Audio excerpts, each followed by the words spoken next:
So I'm Megan Whitman. I'm the VP of Growth at Wandering Bear Coffee. Wandering Bear sells cold brew, different types of flavors, different types of formats, but we are solely focused on selling the best, strong, smooth cold brew. The business was launched about 10 years ago, and the main source of growth for the first 5-6 years was really in direct office. So if you were a finance bro in New York, you were probably drinking Wandering Bear at the office. Spoiler alert, that went really poorly for us in about 2020 when those offices shut down, and the business pivoted to being laser focused on direct to consumer, which is right around when I joined the company, to help them grow their .com channel. So I oversee the .com channel as well as the marketing that goes into it, which is really the marketing. And I have been on the direct consumer marketing side for about 10 years, working for a variety of startups and kind of touching a lot of aspects of those businesses. Wandering Bear's main product is actually our cold brew on tap. So we sell boxed coffee, kind of like boxed wine. And ultimately that keeps the product fresher for longer by not introducing light or air, and makes it taste really, really good. So if you haven't given it a try, you really should. Only if you like cold coffee though.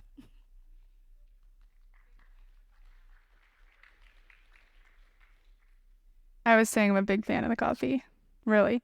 And also it was so funny because I listen to your podcast every week. So it's nice being up here.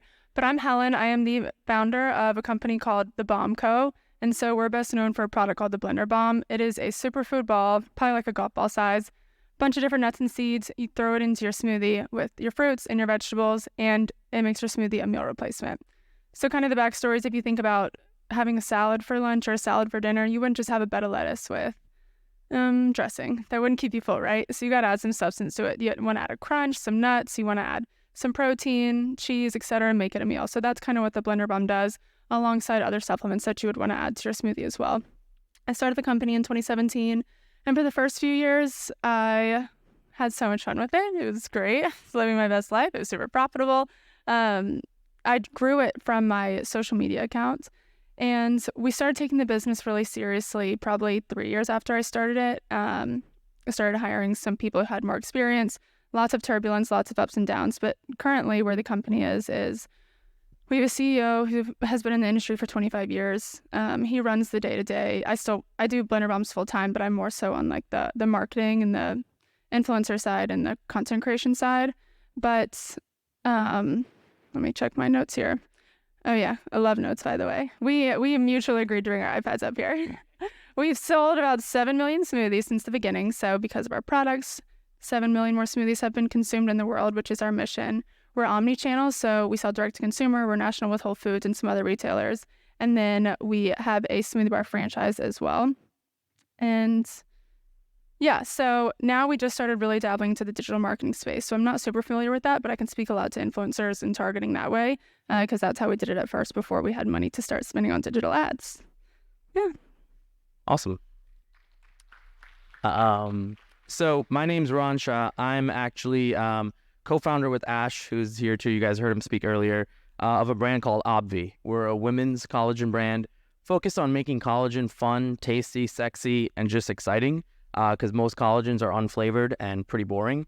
And we started the brand about 5 years ago almost, and we've been kind of scaling just through D2C as of late. We rolled out nationwide to Walmart and Rite Aid. So learning to become an omni-channel brand has been really fun. We're a small team. We use a lot of cool products.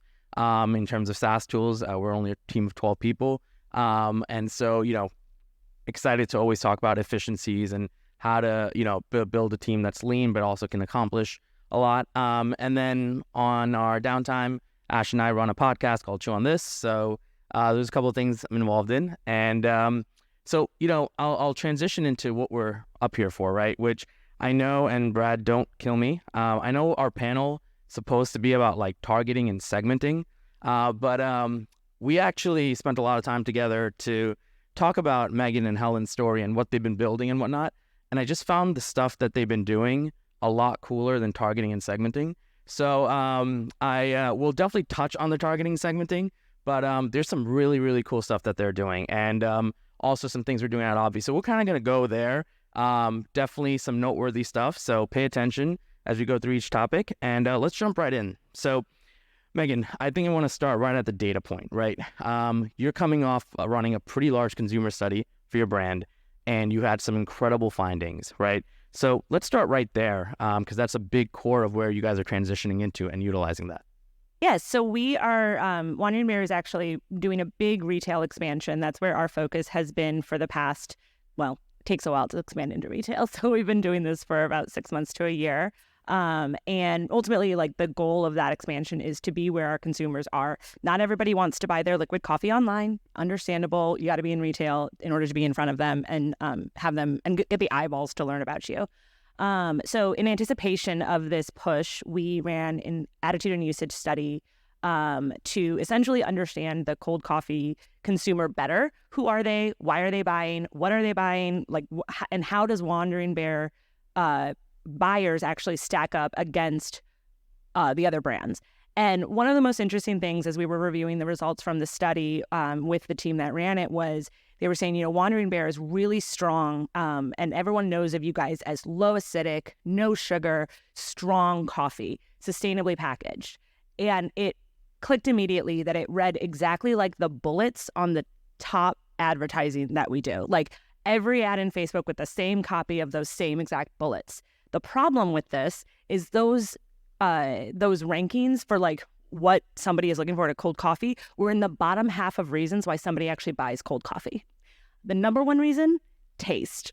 So we are hammering people with all of the biggest differentiators to Wandering Bear, but that's not why somebody buys. They buy because it tastes good. And so now we're like on this new journey of, okay, these might be the things that differentiate us the most from our competitors, but ultimately we need to figure out a way to convey taste on online advertising. Super easy to do, I'm sure. And we're going from like, I'm kind of a control freak. I like to know exactly how many impressions we're getting and what that CPM is and back into all the data and on the numbers, and it's all just a big mathematical problem. I need to lose some of this control and actually start to work and go deeper into influencers, because Wandering Bear can sit here and tell you that we are the best tasting coffee out there, cold brew out there. But are you really going to believe us? You're probably going to hear it more from your friends or somebody you trust and somebody you follow and listen to online. So that's how we're analyzing that and actually going to start working with more influencers. Plot twist. That's the fight I have every day with my CEO. Because right now we're on our digital marketing journey because we finally have the funds to do so. Fun fact, just to kind of tell you guys a little bit about the power of influencer marketing. When I first started the company, I had like 1,500 followers. Now I have 100,000. But when I had 87,000 followers, we launched our first crowdfunding campaign to support retail launch, which, as you know, is not only long, but expensive. So because of that Instagram account and only that Instagram account, we raised $3 million from crowdfunding, just all day, every day, posting about crowdfunding and the business and the stats and following all the SEC guidelines, etc. And we're going to launch another race this summer, which I'm excited about. But that kind of shows you the power of social media. Also, just being in the space, I have several other friends who are influencers, and they have all gone and launched their own brands. I started first as a brand, and that made me become an influencer. A lot of people have become influencers and now are brands, but I have one friend who has over 200,000 followers. She launched a supplement company. First year, they did 15 million in revenue, all from just her followers. I have another friend who has 900,000 followers. She launched a clothing company, still 100 million in revenue. I have another friend who has 247,000 followers. Her skincare line is doing 40 million in revenue. So it is kind of crazy just how cheap it is to acquire a customer when you're an influencer.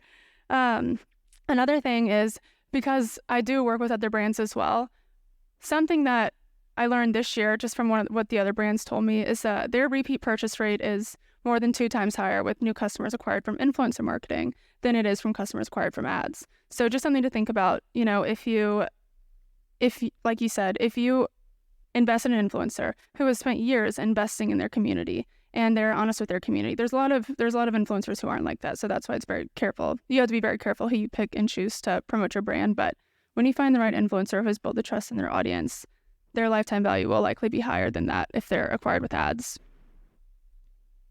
That's solid. And I think even on the Obvi front, right? I would tell you guys if any of you are in the paid marketing end, definitely spend some time with Ash. But I'll give you an example. He spends anywhere between $30,000-$35,000 a day on ads, right? And what's really interesting is that's obviously his direct funnel of making sure, hey, let me get XYZ in return. But what he has surrounded by that, right, is influencers that may be posting on TikTok, influencers that may be posting on Instagram, and influencers that are maybe posting just through blogs or tons of other methodologies. But what's really cool is when you kind of have a strategy that is dialed in, where you're kind of just going after the views and more so trying to get as many eyeballs, right? Obviously, it's not cheap, hard to attribute, and hard to justify at times.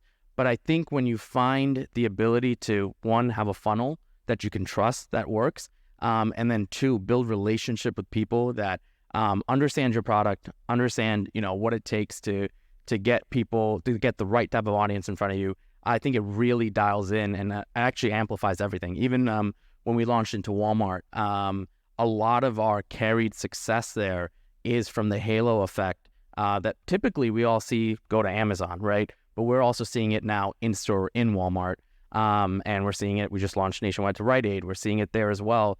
And so I know it's hard to justify the influencer spend sometimes. I know it's hard to, even put time and effort into it. But I think if you trust your funnel, if you trust your product, I think there's reasons to double down more often than not.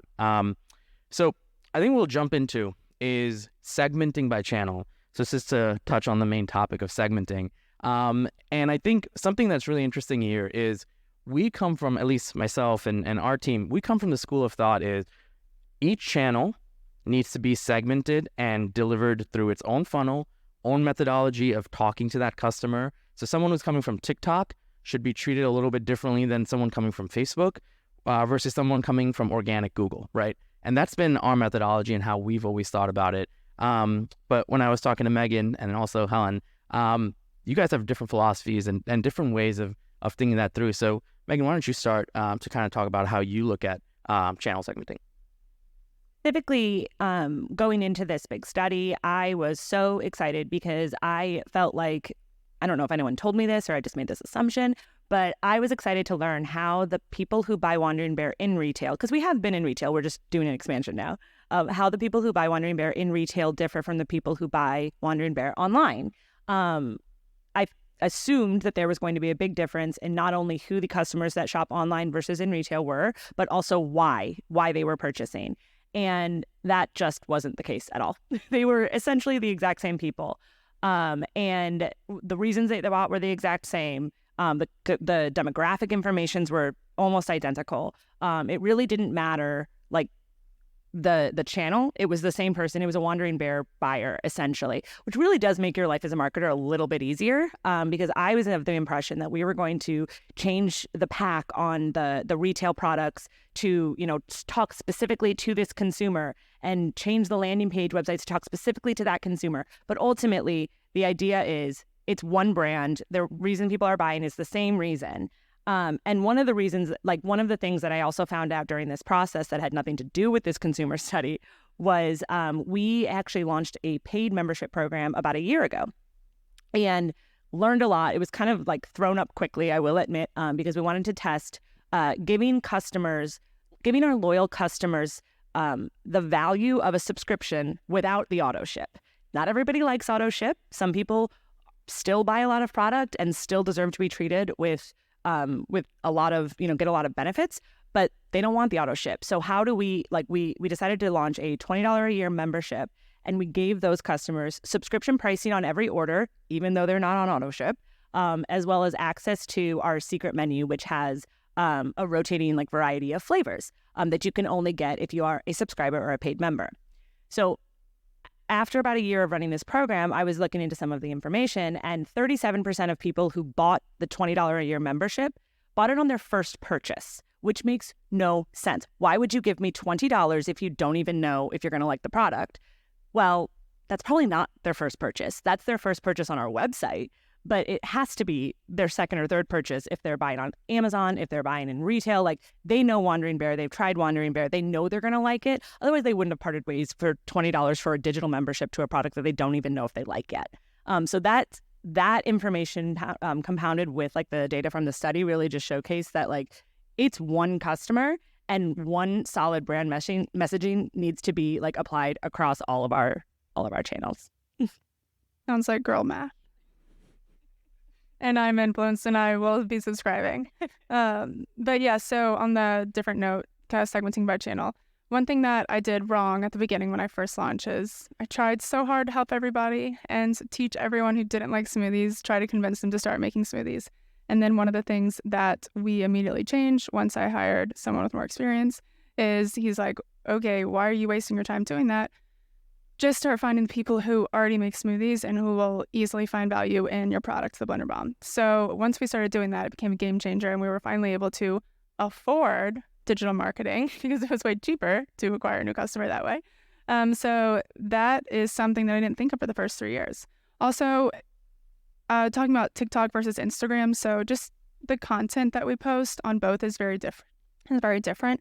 Whereas TikTok right now is people who have been fed ads their whole life and they're sick of it. So really, we don't even spend much time on Instagram promoting our product. We just try to develop a rapport with viewers and be funny, show our jester personality, our magician, all of our brand archetypes, and really just try to get people to like fall in love with the brand so that then all the other influencers can go and link our products on TikTok Shop or go and want to promote Blender Bombs and be associated with Blender Bombs because it's a cool brand.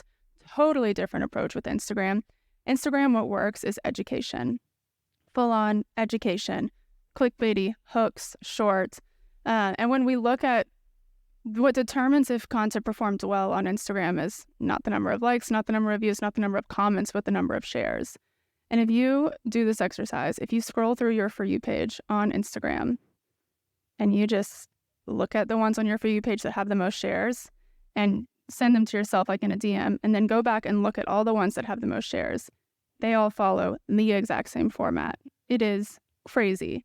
So we just follow that format, and that has really helped grow our Instagram account from the Blender Bomb side as well. You break down that format a little bit more? Yeah, it's a hook, and it's problem solution oriented, obviously. I say obviously, but like a lot of brands make creative content that isn't problem solution oriented. So it's like, what problem do you have? How did you solve it?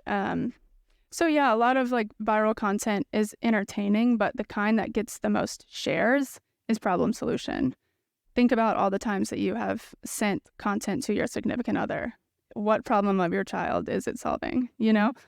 So yeah, it's clickbaity and then call to action. It's the same way you make an ad. One thing that we learned the hard way was, so we definitely like follow the problem solution in our ads and in our content. And I know that like Javi had a really good talk yesterday about how like you always have to have that like problem statement, like what problem are you trying to solve? And one day I looked at our account and there were these ads that were like, are you getting stomach aches from your coffee? Like, are you like low acidic? Like, this is a really are you tired? Do you need a really strong coffee? And I was like, okay, you guys, like, we're not trying to convince people they need coffee because they're tired. Like, people know if they need coffee. Like, we already have, there's coffee exists. Like, we're not trying to convince the tea drinkers to switch to cold brew. That's not the goal here. We're just trying to get somebody who likes cold brew to try ours. So like, stop with the stomach ache ads. Like, let's just focus and stop with the, are you so tired you need this cold brew? Like, let's just try to highlight the problem of like, does your coffee taste bitter? Does it not taste good? do you like cafe quality coffee at home? Like, these are the types of problems. Like, don't overcomplicate it. Oh, it's great points. And you know, going from now channel segmenting, let's jump a little bit into channel strategy. So Megan, I think you have a really cool philosophy here of how you look at website versus Amazon versus retail. And then on the flip side, Helen, you kind of look at everything with a community first approach. So I want to touch on both of those things. Megan, why don't we start with you in terms of how you look at the different channels and the strategy beyond that? Yes. So speaking as someone who, I worked for a beauty company and we were a direct-to-consumer first company, and going into retail at that time was like so sad. Like, I was like, no, everything is going through the direct-to-consumer channel. Going into retail is going to, like, our Google ads are going to shout up because it was also on an online channel. So, and Amazon, like, I was so worried about what going into retail was going to do to my CAC that I was totally not seeing the forest through their trees. And I'm so excited to be at Wandering Bear when they're going through this retail expansion because, like, retail is eyeballs. Amazon is eyeballs. Like, you have to be where your customers are, and impressions are getting more and more expensive. So like, take the shelf space, take the Amazon space. So I really do think of our website as our entire website is our loyalty program. So if you are finding out about like every other channel can really be an acquisition channel. So obviously I know that people come back to the shelf and they buy more product at retail and they buy more product on Amazon. Like we do have retention in all different channels. But if you are like a Wandering Bear loyalist, you're going to come to the website because you're going to get the best pricing. You're going to want to buy more than one product at a time. You're going to get the most amount of flavors. Like the loyalty, like if you are a true Wandering Bear stan, like come to the website because we're going to have all of the options for you. But we have to be on Amazon because if we weren't, we would just send our customers elsewhere because there's other cold brew options on Amazon. There's other cold brew options in the store. And some people just want what they want when they want it. So I really do look at them as like an acquisition where our website is really like the true loyalty channel. Same here. Everything you said, same. But also what I wanted to talk about is, yes, so we build our brand community first. So before even like coming up with a channel strategy, the hyper focus was how can we make the best product that will change people's lives, that they will see results from, that they will then want to go tell their friends about it and make it this cult-like following where everyone wants to be drinking these smoothies every day. If you drink this smoothie every day, you know your day is going to be successful. The most successful people in the world have smoothies every single morning, and that's what you want to be. Like if that's your goal in life, you want to be productive, go do this. And so we just nonstop building, nurturing the community before we were able to take like a channel strategy approach. And I think a lot of times the brands don't necessarily, they focus a lot on the insights, you know, the CAC, the LTV, all this stuff. But imagine how much cheaper it is to retain a customer or get a new customer through word of mouth. It's just, so that's why we took that approach first. And I'm so glad we have that foundation because it did set us up for this omni-channel approach of the franchise for the smoothie bar long term. So yes, it's so expensive to grow into retail, but you have to be in retail just because saying you're national with Whole Foods or Walmart or etc., it's very good for getting acquired down the road to have the proof of concept that you're succeeding in those retailers. And then obviously direct to consumer is what kind of funds the company because of the margins. And same with Amazon. The Amazon margins are pretty great too when you consider all the discounts for trying to get someone to buy from your website. But why I think what we're doing differently is this franchise approach is because if we have, 100 locations open and every year the 100 locations bring in $100,000 per revenue to the corporate store or to the Bombco, and then we go to get acquired one day, we're basically telling them we have 1 million, like those are all of our subscribers. Every retailer account or every smoothie bar that's open is a subscriber. Plus, it's way cheaper to acquire a customer when they go into a smoothie bar because they're there to get a smoothie. They already like smoothies. When someone goes into a Whole Foods, who knows what they like? Chances of them liking a smoothie is very small. So it's much harder to get them to buy from us there versus like someone who goes into the Bomb Bar. They're like, what is a Blender Bomb? And then you train the staff to teach them. And it's just that's kind of our like omni-channel approach right now. Yeah, and to touch on the community piece, I know it's one of those like words that we just all hear all the time. And I know some of us are like, yeah, I got to get on that. And then some of us have tried it. And then some of us are really building one. So if you go to Facebook actually and you type in Obvi community, we've been building our community for about 4.5 years now. We're about 90,000 women in that community. And I'll kind of just explain to you just one quick anecdote of the power of this, right? When we launched nationwide in Walmart last August, we ran a campaign where we told all of our community members, if you guys go to Walmart, buy the product, and upload a receipt to our website, we'll give you a gift card to for the full value of that product to shop back on our store. So if you think about the funnel we just started there, right? Number one, Walmart's super happy because we just drove thousands of sales, right? I didn't technically cannibalize my website because they got a gift card to now shop again, right? That they have to use on our website. And number three, all of that was didn't come at a cost to us technically, right? Because we had this community. So if you think about community and usage, like some people think about it as, UGC platform, great content, great reviews. But it's also just a really, really good channel strategy in terms of like, if you're trying to funnel acquisition through a different channel as well. So, definitely consider community on at least on the building front, especially as acquisition gets more and more expensive. Cool. So I think there's like this great debate about like Facebook shop, TikTok shop, etc. So I want to touch on that real quick. Again, I know you guys have different philosophies and stuff, but I think we'll start with you, Helen, this time. You have a love for both the shops, and maybe talk about your strategy and your thoughts on it. Yeah, I love TikTok, and I'll be so sad if it goes away. But so strategy-wise, TikTok I see more of a potential for because, again, you can shop like right there in the app.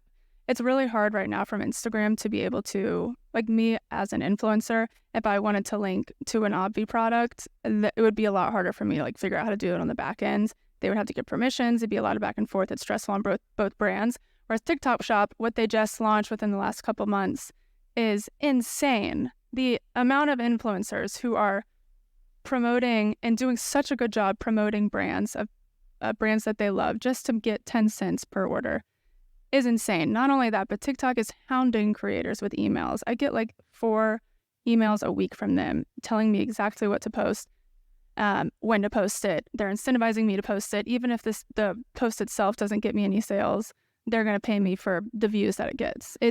I don't do it because I'm busy, but I just think that it's really cool. Like a lot of people who are trying to make money online are following that. So the opportunity with TikTok Shop is huge. If you're not on TikTok Shop, you got to go. With Instagram, however, it's more so just like using UTMs to track. I wouldn't say I'm not super, super, super impressed with what our TikTok Shop has done. We need to be doing a little bit more on that. But in terms of, it's not necessarily good for new customers because other creators can't utilize it right now. We could just retargeting our current customers. So yes, it works, but there's not a lot of data on which one's better, I guess. Or maybe one day they can.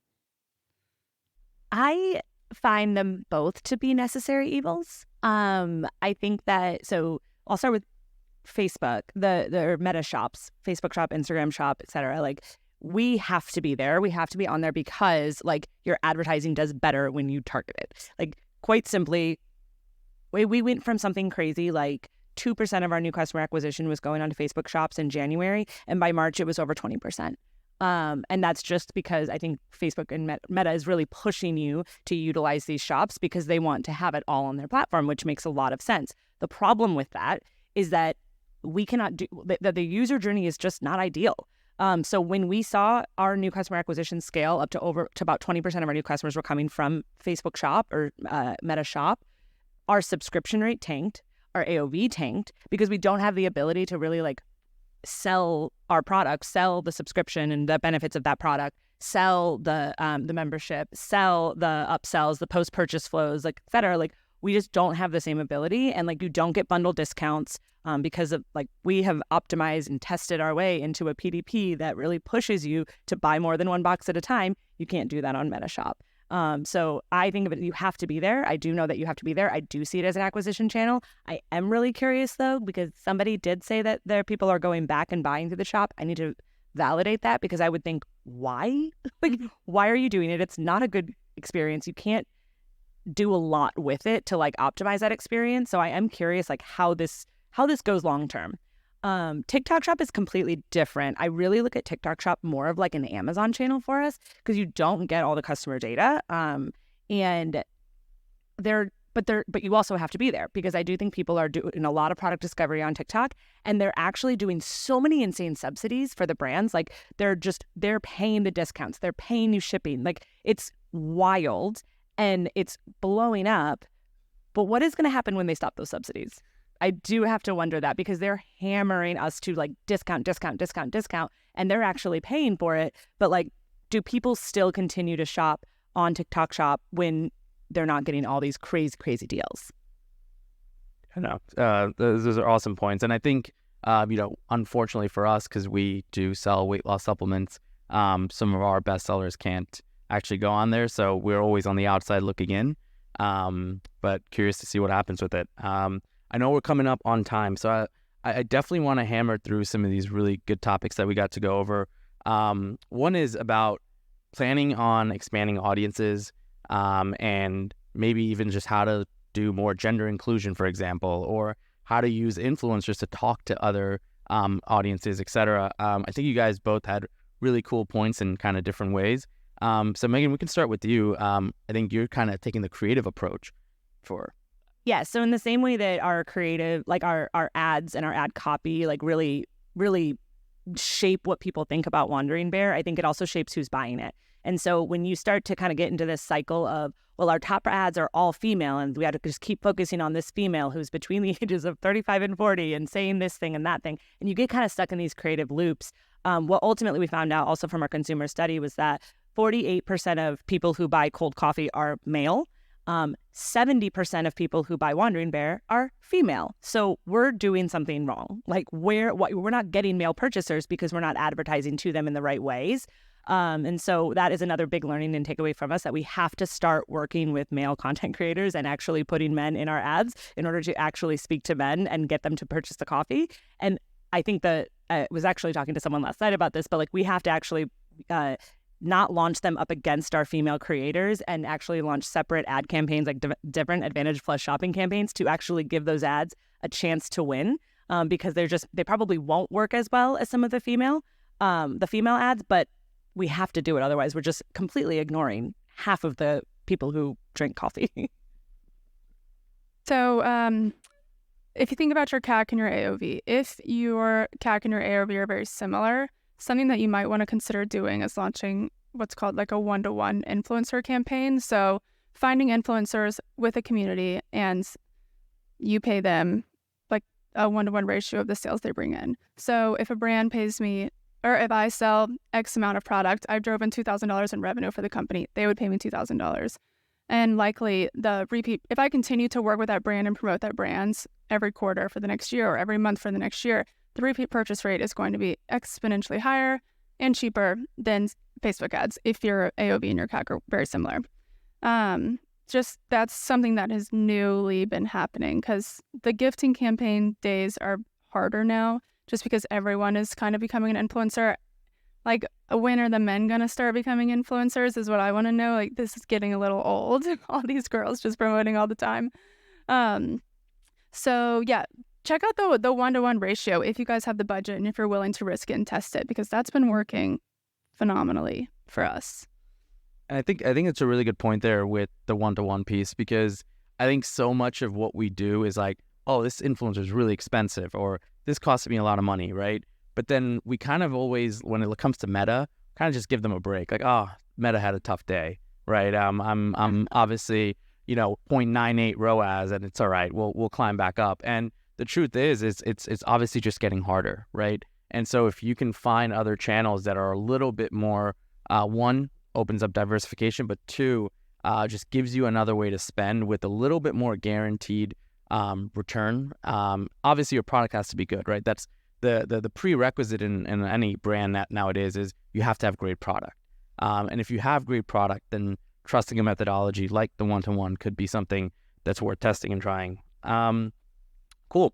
I want to segue into just a final topic of creative testing and whitelisting. What does that mean to you, Helen? And then Megan, on your end, winners and creative testing that you're doing. But start with you.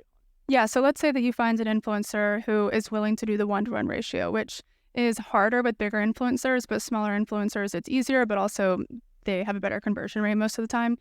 And they do an ad that you're like, damn, that whatever they just posted brought in a lot of sales. You're going to ask them to, if you can have that ad, and you're going to whitelist it. And industry standard right now, which is always changing, is you would pay them 5 to 10% of whatever the ad spend is on that ad. The other thing you can do is say it was a 4-story Instagram story that performs really well for them.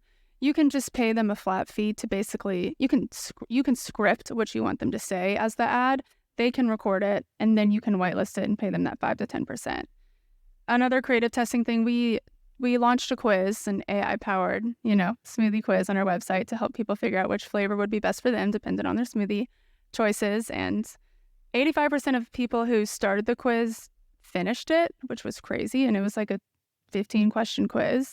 And then 11% of the people who completed the quiz purchased. And just right there, the segmenting is so much easier because we know it's like the type of people who walk into a smoothie bar. They like smoothies. So the type of people who finish a quiz, they're going to be an easier sell. So we just continue to retarget. We're out of time, and I don't have anything brief to say. So.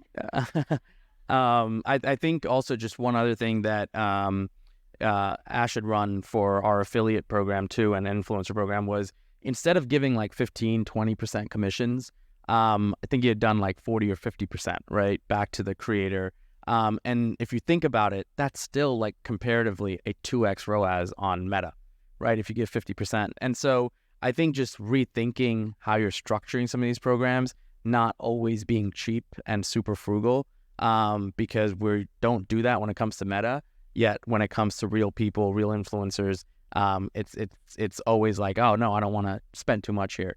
But yeah, definitely want to leave some time for questions, even though we're out of time. But who wants to hear from Megan? Who wants to hear from Megan? Clap your hands. Let's go. Come on, Megan. I really didn't have a good answer. She didn't have anything on our shared note, actually. It was blank. How do you briefly talk about creative testing? I mean, catch a question here in the back.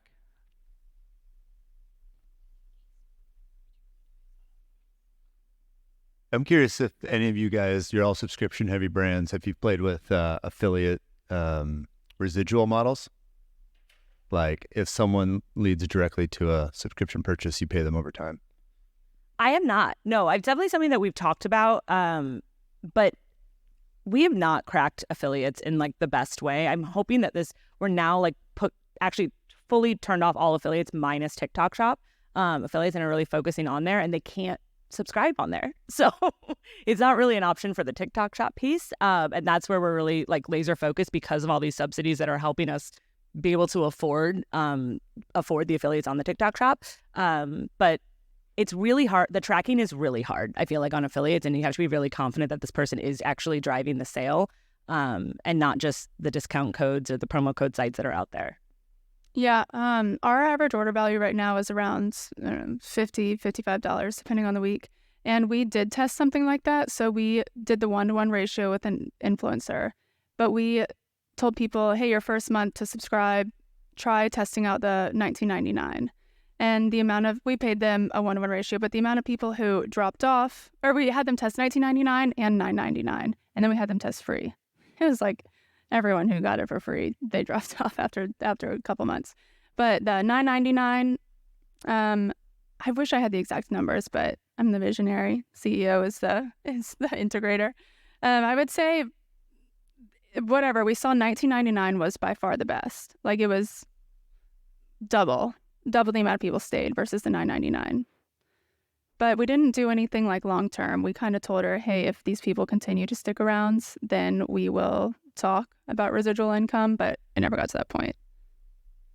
A good question. We're only about 10% subscription business, so haven't gone down that model. But sounds really cool, actually. Haven't even explored that.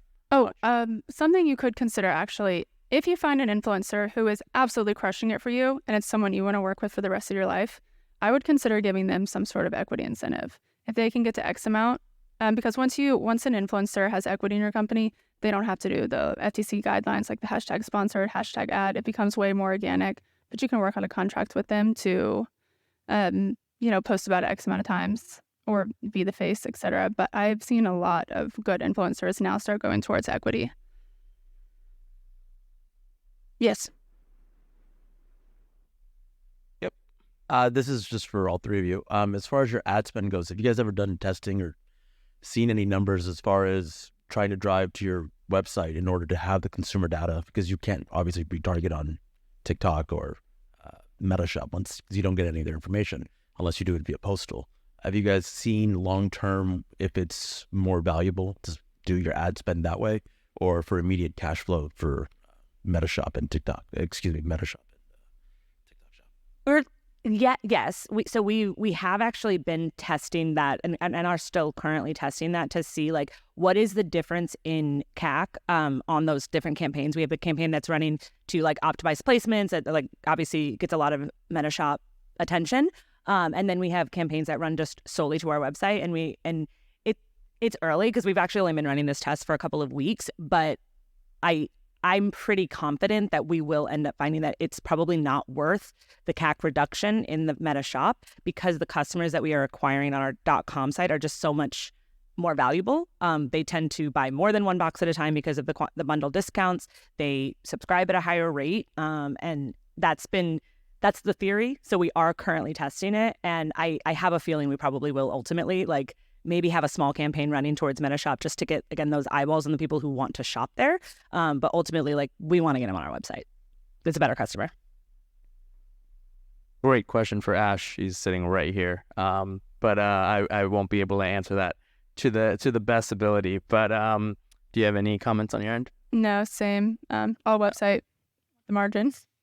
But I know for us, on the sense of where we drive traffic is, we're driving about 90% of our traffic to landing pages, and that's straight from Meta straight to our landing page.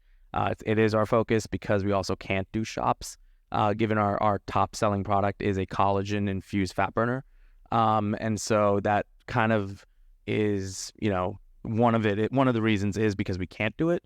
But I think secondly, if we could, I think we'd still want to own the data just because of going on a more omni-channel approach. It's way more valuable for us. Yep. All right, we'll do one more question. We got 2 more. Why can't we do 2 more? Okay, two more. Thanks. Keep it going. Hey guys, as a brand who wants to work with more influencers, what kind of processes and tools do you use to measure purchases that are coming in from influencers? And I guess number 2 would be, do you worry about people taking advantage of that? I love when people take advantage of it. If it brings them to my website, great. We use codes, UTM links. So definitely the codes. You can also now make the same code active on your Amazon if you sell on Amazon. So say my code is Helen. You can put it on Amazon. You can put it on the website. And I will also say a lot of times you're going to get sales from them that aren't tracked, but then you don't have to pay them on those sales. Probably only 60 to 70% of the people who go to your website to purchase, they might be too lazy to type in a code or remember a code. So that's the other good thing is you're just paying them for what you can actually track.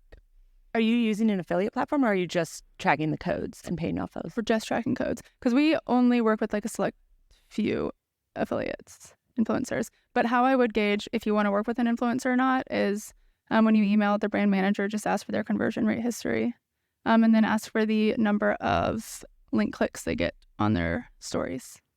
That'll tell you if they can convert or not. Also look at the number of shares of their reels. We've used a lot of tools, but I don't know that I would recommend any of them. And we're currently like talking to 3 different ones that we have not used yet. But in the past, we've used, maybe not the ones I don't recommend, but the ones that we're currently talking to are like Tagger is one of them, is like to help us find them. And all of the affiliate channel or all of the affiliate tools that we have used, I've been less than impressed with. Grin is a pretty good tool, but it's really expensive for what it does now. It's better for finding creators and I think for really like tracking sales and performance. We also use Share a Sale, which is just like never been updated in the past 10 years. I don't understand. It's the most complex tool to use, but it's cheap. So I don't necessarily recommend them, but that's what we've done. Reversion is a good one. There's for UTM links. Yeah, we use a tool called Social Snowball. They're really, really good, cheap, and just works really, really well. But also in the same philosophy as Helen, which is, if there is abuse, is it the worst thing? Obviously, you don't want someone taking your product and ripping it on Amazon. But I think at the end of the day, if there is a little bit of leakage, if there is a little bit of, hey, I got this code and I'm gonna do something with it. I think at the end of the day, if it's driving eyeballs, which is eventually driving conversion through a strong funnel, then I think you have to kind of take that. I think you pick and choose that battle. Last one. Hey everyone, have you considered or would it make sense to kind of segment or curate the menus on the different shops versus the website to give people a reason to shop specific SKUs on the website, thus kind of bringing them into your funnel and capturing that customer data? I'm not sure I know exactly what you're saying. The menu on like Facebook shop, for example? Yeah, so like limiting or maybe having like flavors that are exclusively only shoppable on your website. That way, people who are looking to come back, they can't always come back to the shops, right? They have to come on the website for those specific flavors. Totally. So our strategy for that is actually, I was just talking to Helen about this. So we have this secret menu that you have to be a member or a paid member or subscriber to access the flavors on the secret menu. But we do find that like some of the more unique flavors that we launch on that secret menu, they are really good at bringing in new customers. So what our philosophy is, like, we essentially take a product or a flavor off of the secret menu for like a 2-month period. We run a bunch of ads for that flavor. We acquire a lot of new customers that way. So while that product is off of the secret menu, it's like secret. It's not really secret at all. It's just it's a exclusive to members and subscribers. So while that product is off of the secret menu, we're running ads towards it. We launch it on the Facebook shop and Instagram shop so they can purchase it on that shop. And then we take away their access, put it back on our secret menu, and you can only get access if you're a subscriber or a member. So yes, we definitely do that. We don't offer all of the flavors and all of the formats on shops. It's also just like, yeah, because we want to bring them back to the website so we can get that customer data and they can be loyal to like Wandering Bear. So yes, we do that. We do something a little bit more unconventional. We actually do like kind of the reverse strategy where we use different SKUs and new products that we'll create and gate that access point to buy that product through different channels. So what we'll do is if we really want to focus on our app, let's say, we'll tell people the only way you can get this new flavor that we launched, like cotton candy collagen, you have to download our app, and that's the only place it'll be available. Or we had launched like orange creamsicle and we only launched it on Amazon. Obviously the trade-off is we don't get the data, the margin, etc.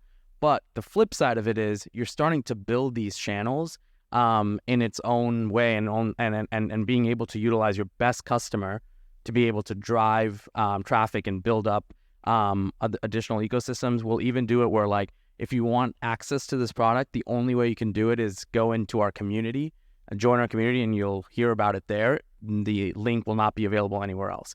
And so we utilize products to build and create a lot of access points so that and when we look at, like, email, SMS, obviously the most common ways to get customers to do something. But what if you had a community? What if you had an app? What if you had a strong Amazon presence? Then you start to build all these other access points to create a lot more just diversification as you build the brand. Well, we're going to get kicked off any minute now. So we'll thank you guys and give it up to the ladies here.